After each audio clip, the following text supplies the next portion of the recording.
nagre-reply ka rin sa Twitter. Akala ko ayun na, pero nakita ko kahapon may pinost kang iba. May kasama kang maganda. Ang sabi mo sa akin, kaibigan mo lang siya. Ang hirap palang maging D-A-N-G-A. Ang hirap palang maging D-A-N-G-A. Pinapaasa mo lang ako kasi alam mo na crush kita. Oo, na crush kita. Pambihira o ang dati pa.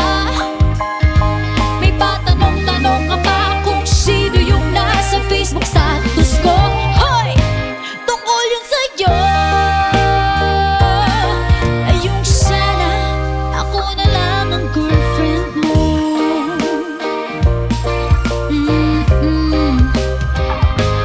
Parang gusto ko nang sabihin